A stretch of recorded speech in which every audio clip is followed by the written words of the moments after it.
Hello, welcome back. Today I want to talk about my absolute most favorite model train that I have, and that is the Lima Hondekop model from the Dutch Railways. It's a Material 54 made by Lima, and it is not what you can call a particularly refined model, but it is my absolute favorite, and this is what it looks like.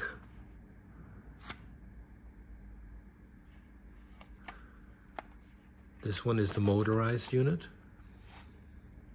You can feel the weight sliding around in it. Like I said, it is not a very refined model, but it is my absolute favorite. And these were made by Lima,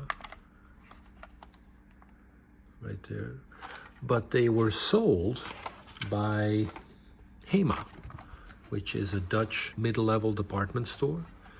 And they sold these and many other Lima models rebranded under their own brand. And my fascination with this model can be traced back to this book, which I borrowed many times at the public library in Geuzenveld in Amsterdam. And that's it right there.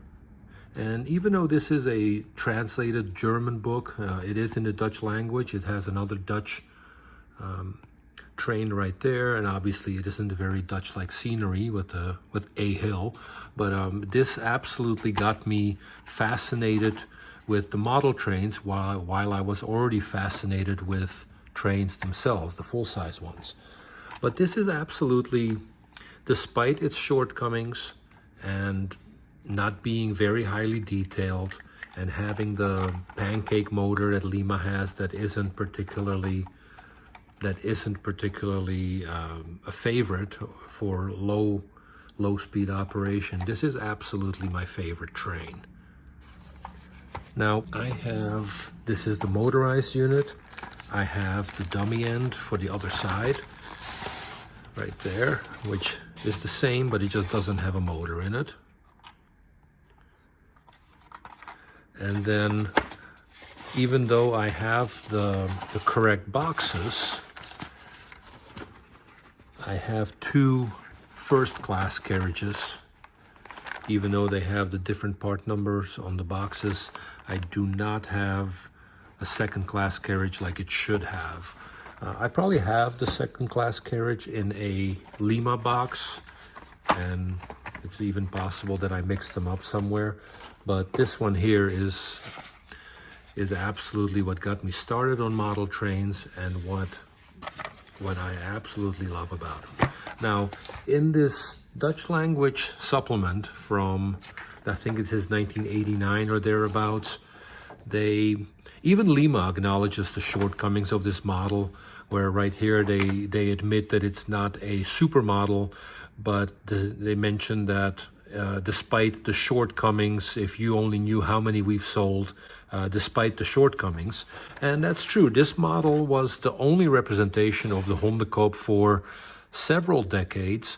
Fleischmann did come out with a very nice, very detailed copy of the Material 64, which was the Apenkop, which is the monkey head, so to speak.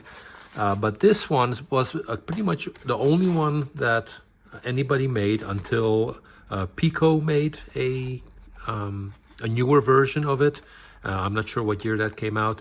And then Artitec came out with a very highly detailed version that I also have somewhere on top of the shelf there.